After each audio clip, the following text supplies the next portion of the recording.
Hola chicos, esperando que tengan un muy buen día. Esta semana, más bien este día, vamos a comenzar a abordar justamente uno de los aspectos más relevantes que había quedado pendiente de la sociedad greco-romana. Y tiene justamente que ver con su conformación o estructura social. Entonces, lo que vamos a hacer el día de hoy, y justamente tiene relación con la actividad de la semana, vamos a caracterizar la sociedad greco-romana, obviamente evidenciando cuáles eran sus grandes procesos sociales que evidenció cada una de estas culturas, tanto Grecia como Roma. Y puntualmente nos vamos a tener en Roma, porque en Roma se dan unas discusiones bastante interesantes en torno a los procesos sociales. Vamos para allá.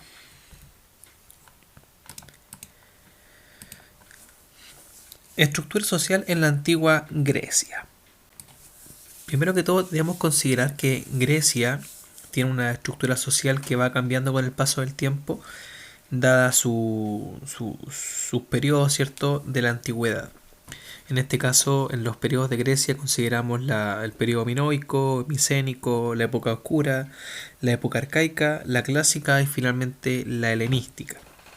Pero para fines prácticos nos vamos a centrar en la época clásica de Grecia, ya que básicamente es esa época la que nos deja el legado más presente de lo que hoy día estamos conformados, ¿cierto?, como sociedad, como también así la misma cultura. En este caso, cuando caracterizamos la época clásica y cómo se estructura la sociedad, tenemos que entender que hay dos grandes polis que son las predominantes de aquella época en Grecia, que son justamente Atenas y Esparta. Si bien hay muchas similitudes en la conformación social de ambas, hay muchos elementos que las diferencian, que vamos a ver a continuación.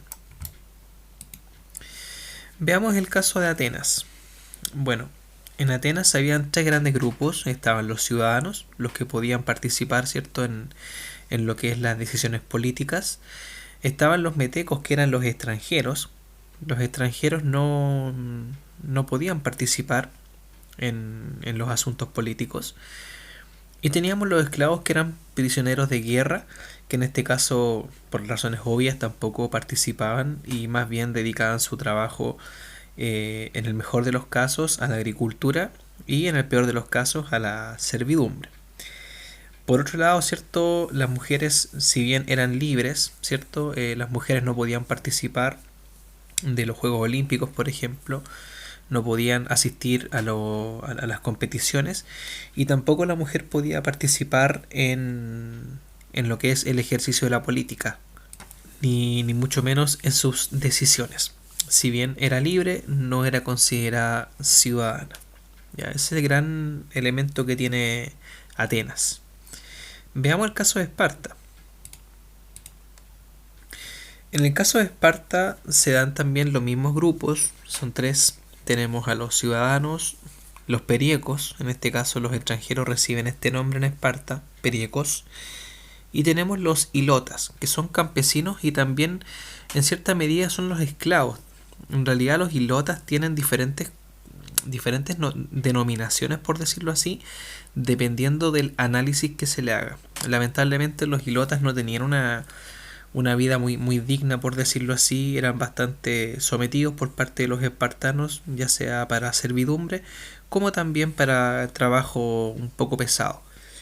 Los ilotas fueron muy populares, sobre todo en la historia, ¿cierto?, de las guerras, las guerras médicas, ¿cierto?, entre Grecia y Persia, sobre todo justamente por los conflictos que lidió Esparta contra los persas. Vamos a recordar un poco la guerra de los 300, ¿cierto? Y bueno, en realidad no eran 300. O sea, si bien había un grupo de élite espartano que estaba conformado por 300 militares, estos estaban acompañados por estos esclavos, ¿cierto?, que a la vez también se volvían acompañantes, que eran los ilotas. Entonces, si vamos sumando eh, los ilotas a los 300 soldados, duplicamos automáticamente, si es que hay un ilota por cada espartano, de 300 a 600. Y obviamente este número podía subir ya mucho más. Si bien uno asocia la cultura espartana con el arte de la guerra y todo lo que la cultura popular nos ha traído al día de hoy, obviamente vamos a entender que la cultura espartana prácticamente se dedicaba básicamente toda su vida, ¿cierto? Y toda su trayectoria social espartana tenía que ver con la guerra. Esto tiene mucho de cierto, pero también mucho de falso. Ya les voy a explicar por qué. Si bien Esparta tenía una tradición guerrera, producto de los antepasados de Esparta, recordamos por ejemplo Micenas, que son los micénicos, son los antepasados de los espartanos y que habitaban justamente en la zona que se conoce como el Peloponeso. Ellos sí tenían una cultura guerrera porque estaban sometidos constantemente a diferentes conflictos y tenían que defender sus murallas. Y obviamente los espartanos, cuando empiezan a desarrollarse en base a esta misma estructura, igual que los micénicos, también comienzan a desarrollar de manera mucho más elaborada y sofisticada el arte de la guerra. Y por esa razón Esparta se vuelve una cultura de carácter guerrera, pero eso no quiere decir que los espartanos, por ejemplo, no practicaban la filosofía, no practicaban la educación, ni mucho menos la política, para nada. De hecho, en Esparta se crea la primera constitución datada a la época, antes que los atenienses incluso, que los atenienses se dedicaban un poco más a la política, pero los espartanos desarrollaron la primera constitución. Ahora, si diferenciamos el modelo espartano con el modelo ateniense, el modelo espartano era algo muy parecido a lo que podría ser una monarquía. Había un rey, ¿cierto?, que era la figura máxima, ¿cierto?, del liderazgo político en Esparta, y este rey también tenía funciones militares. Cuando el rey obviamente se alejaba de Esparta para lidiar algún conflicto, se dejaba, ¿cierto?, el cargo a los ancianos. Los ancianos, digámoslo así, la población más antigua, es la que tomaba las decisiones en Esparta mientras el rey se encontraba en guerra. Por otra parte, la mujer en Esparta tuvo bastantes condiciones que no tenían los atenienses, por ejemplo. La mujer espartana podía participar de los juegos, de las fiestas, y la mujer espartana también tenía decisiones importantes dentro de la política, aunque bien, si bien no participaba de manera directa, la mujer espartana sí tenía una mejor condición. O sea, más que Atenas, Esparta desarrolló una mejor estructura, cierto, social, que permitió a la mujer poder desenvolverse de mejor forma. Esa es la gran diferencia entre Esparta y Atenas. Avancemos. Bueno, nos vamos a Roma. Aquí entramos en una complejidad bastante interesante, ya que los grupos sociales de Roma van a avanzar desde el imperio, tanto la monarquía y como... Perdón, desde la monarquía, la república y el imperio. En estos tres periodos de Roma, estos grupos sociales van a ser muy presentes. Vamos a considerar los tres grandes grupos. Básicamente, nuevamente tenemos el número 3, como también con Atenas y Esparta. Tenemos a los patricios, los plebeyos y los esclavos. Estos tres grupos van a tener diferentes matices o diferentes condiciones según el periodo. Por ejemplo, los plebeyos no tienen la misma condición en la monarquía romana que con la república romana ni con el imperio. O sea, depende del periodo, ¿cierto? Vamos a analizar cada uno de estos grupos. Veamos. Bueno, los patricios básicamente eran un grupo social privilegiado que provenía de las familias más tradicionales de Roma. Los patricios asumían esta condición como que eran los que habían legado, ¿cierto?, la familia por tradición de los fundadores de Roma, y por esa razón ellos tenían esos cargos, eran los principales, por decirlo así. Y bueno, después tenemos a los plebeyos, ¿cierto? Los plebeyos son el grupo un poco más marginado. Ellos habitaban otras zonas de la península itálica y los plebeyos se dedicaban más a lo que eran las actividades agrícolas, campesinado, etcétera. Y a diferencia de los patricios, los plebeyos no tenían poder político y ni mucho menos participación. De hecho, los plebeyos no participaban. Podían participar en elegir, en algún momento tienen la oportunidad para poder escoger a los que van a ocupar los cargos políticos, pero no tiene mucho sentido porque al final los plebeyos escogían a los patricios y al final los patricios son los que llegaban al poder. Y los esclavos básicamente son personas que no tenían privilegios ni tampoco gozaban de libertad, por ende estaban sometidos al poder de Roma. Avancemos. Discusiones entre patricios y plebeyos. Durante gran parte de la historia romana, de la antigüedad, esta discusión va a ser sumamente latente, por decirlo así. Van a discutir básicamente por los derechos políticos, ¿ya? Los plebeyos van a exigir participar dentro de lo que es la política romana, y los patricios van a impedir, ¿cierto?, el acceso de los plebeyos.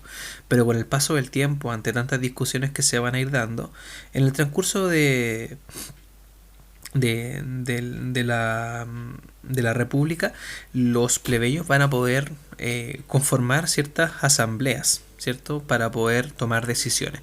Pero lo que decía recién, lamentablemente estas asambleas servían solamente para escoger a los patricios, entonces al final los plebeyos igual no tenían ninguna oportunidad de poder tener cargos políticos. Simplemente podían escoger a los que iban a llegar al poder. ¿Y quién iba a llegar al poder? Los patricios. Entonces ahí los plebeyos también van a manifestar su molestia, y esto va a entrar en conflictos civiles, o sea, en guerras civiles internas dentro de Roma, por el poder entre los plebeyos y los patricios. Ya avanzada la República, se van a menguar, ¿cierto?, o a apaciguar estos conflictos bajo diferentes instancias. Vamos a ver. En la República, justamente a los plebeyos se les va a dar la oportunidad de poder tomar decisiones y de poder participar en la política a través de lo que se conoce como los tribunos de la plebe. De la plebe, justamente, asociada al nombre plebeyo. Y además se les otorgaba una protección a los plebeyos para que los patricios no atentaran en contra de ellos. De hecho, se les dio una condición prácticamente sagrada, que si un patricio mataba a un plebeyo, el dios romano, el dios Júpiter, iba a acabar con la familia de quien quisiera atentar contra un plebeyo. Y esta va a ser la forma, en el transcurso de la República, como los plebeyos van a poder llegar al poder. Básicamente para poder tomar decisiones, para poder participar y poder en conjunto con los patricios llegar a buenos acuerdos. Y miren, qué buen acuerdo, justamente. Uno de estos acuerdos va a ser la primera ley escrita en Roma. Nunca había... La ley nunca se había escrito. La ley sí existía, pero no se había escrito nunca. Ya, eso es súper importante. Entonces la pregunta es, ¿cómo existía la ley si no se había escrito antes? Bueno, se respetaba por tradición, simplemente se regía por las tradiciones, normas por tradiciones. Pero los plebeyos dijeron, aquí lo que nosotros tenemos que hacer es escribir las leyes para que la gente se enmarque dentro de un documento que sea capaz de decir justamente qué es lo que se puede hacer y lo que no se puede hacer en Roma. Es algo así como una constitución, por decirlo así, pero se le va a conocer como la famosa ley de las 12 tablas. Y esta va a ser la primera ley romana, ¿cierto? La primera ley pura, ¿cierto?